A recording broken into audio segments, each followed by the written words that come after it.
بسم اللہ الرحمن الرحیم۔ السلام علیکم معزز خواتین اور حضرات ناظرین، آج کی اس ویڈیو میں ہم آپ کو بتائیں گے اس قوم کے بارے میں جنہوں نے ایسی بیماری کو ایجاد کیا اس سے پہلے کسی قوم نے بھی ایسی غلطی نہ کی، ایسی بدکاری جس کی مثال تاریخ میں نہیں ملتی۔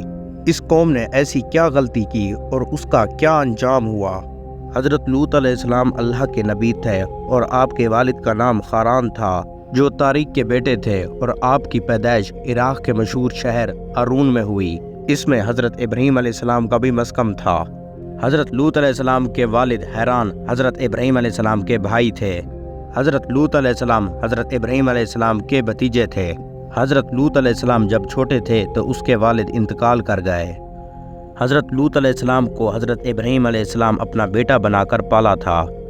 آپ حضرت ابراہیم علیہ السلام پر سب سے پہلے ایمان لائے۔ آپ حضرت ابراہیم علیہ السلام کے زمانے میں اہل سدوم کی رہنمائی میں نبوت پر فیض ہوئے۔ حضرت لوط علیہ السلام کے بہت زیادہ معجزات ہیں۔ آپ جب بارش کے لیے دعا مانگتے تو آسمان بادلوں سے بھر جاتا اور خوب بارش ہوتی۔ آپ جس پتھر پر سر رکھ کر سوتے تو اس پتھر پر آپ کے سر مبارک کا نشان بن جاتا۔ سدوم وہ علاقہ تھا حضرت لوط علیہ السلام معبود فرمائے گئے۔ سدوم کے آس پاس 5 خوبصورت شہر آباد تھے۔ ہر شہر کی آبادی 1 لاکھ سے زیادہ تھی اور اس شہر میں پھلوں اور اناج کی بھی کوئی کمی نہیں تھی۔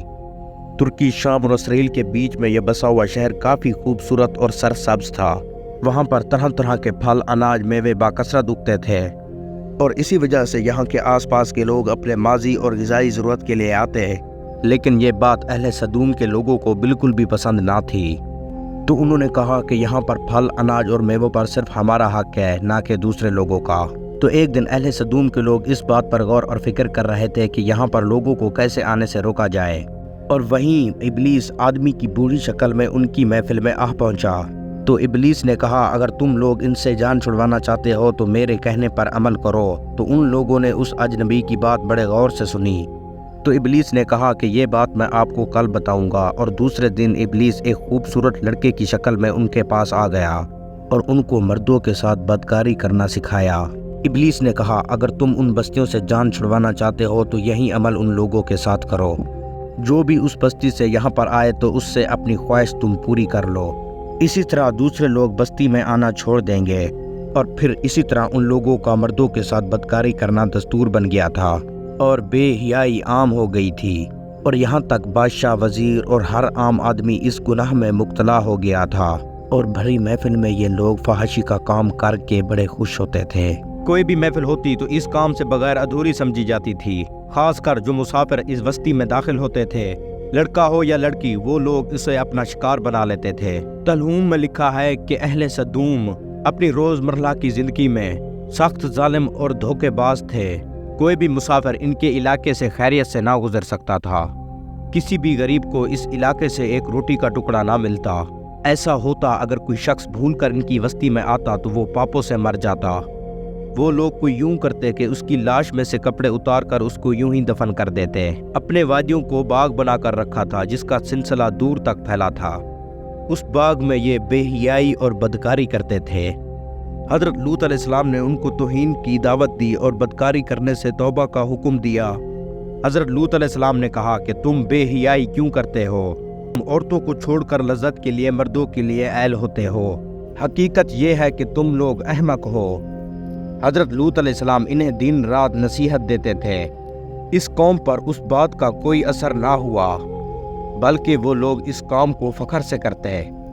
حضرت لوط علیہ السلام کا سمجھانا ان کو برا لگتا تھا۔ انہوں نے صاف صاف کہہ دیا، اگر تم ہمیں اس کام سے روکتے رہے تو ہم تمہیں اس بستی سے نکال دیں گے۔ حضرت لوط علیہ السلام تبلیغ کا سلسلہ جاری رکھا، لہٰذا اہل سدوم کے لوگوں نے عذاب الہی کا فیصلہ کر لیا۔ اللہ تعالیٰ نے ان کے فحاشی اور بدکاری کے اوپر ڈھیل دے رکھی تھی۔ ایک دن انہوں نے حضرت لوط علیہ السلام سے کہا، اگر تم سچے ہو تو ہم پر عذاب لے کر آؤ۔ لہٰذا ان پر عذاب الہی کا فیصلہ ہو گیا، اور اللہ تعالیٰ نے اپنے خاص فرشتوں کو دنیا کی طرف روانہ کر دیا۔ دراصل یہ فرشتے حضرت جبرائیل، میکائیل اور حضرت اسرافیل علیہ السلام تھے۔ حضرت لوط علیہ السلام کے گھر تشریف لائے۔ حضرت لوط علیہ السلام جب ان 3 خوبصورت اور جوانوں کو دیکھا تو سخت گھبراہٹ میں مبتلا ہو گئے۔ اور سوچنے لگا اگر میری قوم کو ان کے بارے میں پتہ لگ گیا تو وہ ان کے ساتھ کیا سلوک کریں گے۔ حضرت لوط علیہ السلام کی بیوی کا نام ویلا تھا، اس نے آپ پر ایمان نہ لایا، دراصل وہ منافق تھی، اور وہ جا کر اہل سدوم کے لوگوں کو یہ خبر دے دی کہ لوط کے گھر 3 خوبصورت لڑکے آ ٹھہرے ہیں، اور یہ سن کر لوگ دوڑتے ہوئے حضرت لوط علیہ السلام کے گھر پہنچ گئے۔ حضرت لوط علیہ السلام نے اپنی قوم سے کہا، اے لوگو، یہ جو میری قوم کی عورتیں ہیں یہ آپ پر جائز ہے، اللہ سے ڈرو اور مجھے میرے مہمانوں کے سامنے رسوا نہ کرو۔ اور حضرت لوط علیہ السلام کی بات سن کر وہ کہنے لگے کہ ہمیں لڑکیوں میں کوئی دلچسپی نہیں، جو ہماری اصل چاہت ہے وہ تم جانتے ہو۔ ان لوگوں کے ان بیہودہ جواب سے اندازہ لگایا جا سکتا ہے کہ کتنا زنا میں مبتلا ہو گئے تھے۔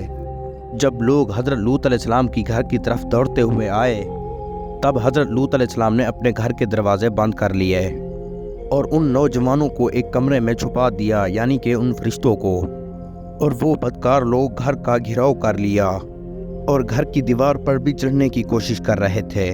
حضرت لوط علیہ السلام ان کی عزت کے لیے گھبرائے ہوئے تھے اور فرشتے یہ سب منظر دیکھ رہے تھے۔ جب حضرت لوط علیہ السلام کی بے بسی کا یہ عالم دیکھا اور حقیقت سے پردہ اٹھا کر کہنے لگے، ہم تمہارے رب کے بھیجے ہوئے فرشتے ہیں، یہ لوگ تم تک نہیں پہنچ سکیں گے، ابھی کچھ رات باقی ہے اور تم اپنے گھر والوں کو ساتھ لے کر چلے جاؤ، تم میں سے کوئی شخص پیچھے مڑ کر نہ دیکھے۔ اہل سدوم حضرت لوط علیہ السلام کا دروازہ توڑنے لگے تھے، لہٰذا جبریل علیہ السلام گھر سے باہر نکل کر ان کو ایک پر کا کونا مارا، جن سے ان سب کی آنکھیں اندھی ہو گئیں۔ خاص کر یہ ان لوگوں کے لیے تھا جو حضرت لوط علیہ السلام کی طرف بد نیتی سے آئے تھے، اور حضرت لوط علیہ السلام یہ سب کچھ دیکھ کر مطمئن ہو گئے اور اپنے گھر والوں کے ساتھ گھر سے نکل پڑے۔ حضرت لوط علیہ السلام کے ساتھ ان کی بیوی بھی تھی۔ وہ کچھ دیر تو حضرت لوط علیہ السلام کے ساتھ چلی، لیکن واپس وہ اپنے قوم اور اپنے لوگوں کے پاس لوٹ آئی اور قوم کے ساتھ جہنم رسید ہو گئی۔ جب صبح کا آغاز ہوا، حضرت جبرائیل علیہ السلام اپنے پر سے بستی کو اکھاڑ پھینکا، پھر اپنی بازو پر رکھ کر آسمان پر چڑھ گئے، یہاں تک کتوں کے بھونکنے اور مرغوں کی آوازوں تک سنی، پھر اس بستی کو زمین پر دے مارا۔ پھر اس کے بعد پتھروں کی بارش ہوئی، ہر پتھر پر مرنے والے کا نام لکھا تھا۔ جب پتھر کسی کے سر پر لگتا اس کے سر کے چیتھڑے ہو جاتے۔ صبح سے شروع ہونے والا عذاب شام تک پوری بستی کو نیست و نابود کر چکا تھا۔ ان بستیوں کو اللہ تعالیٰ نے بدبودار اور گندی جھیلوں میں تبدیل کر دیا، جن کے پانی سے دنیا میں انت تک کوئی فائدہ نہیں اٹھایا جا سکتا۔ اس پانی کے نزدیک کوئی بھی جاندار زندہ نہیں رہ سکتے، اسی لیے ان کو ڈیڈ سی یعنی بحر مراد سمجھا جاتا ہے، جو اردن کے درمیان میں واقع ہے۔ سائنسدانوں کی 10 سال کی تحقیق کے بعد تباہ ہوئے شہر کو دریافت کیا تھا۔ تحقیق میں یہ پتہ چلا کہ اس بستی میں زندگی ختم ہو چکی ہے۔ اس شہر کے راستے اور کھنڈروں کو دیکھ کر ماہرین نے یہ اندازہ لگایا جس وقت یہ شہر تباہ ہوا وہ اپنے روزمرہ کے کام میں مصروف تھے۔ اہل سدوم جنہیں پتھر بنا دیا گیا، ابھی تک ان کے بت بحر مراد کے پاس موجود ہے، تا قیامت تک لوگوں کے لیے عبرت ہے۔ آج اس بدکاری کے لیے لوگوں کو یورپ میں اجازت دی جاتی ہے۔ اس فحش عمل کو فخر سمجھا جاتا ہے۔ حقیقت کچھ یوں ہے، ہم جسم پرستی فطرت کے بالکل خلاف ہے، جن سے انسانی معاشرہ تباہ اور برباد ہو جاتا ہے۔ روایتوں میں آتا ہے، ایک دفعہ حضرت سلیمان علیہ السلام نے شیطان سے پوچھا، اللہ کے قریب سب سے بدترین عمل کون سا ہے؟ اور شیطان کہنے لگا، جب مرد مرد سے اور عورت عورت سے اپنی خواہش پوری کرنے لگے۔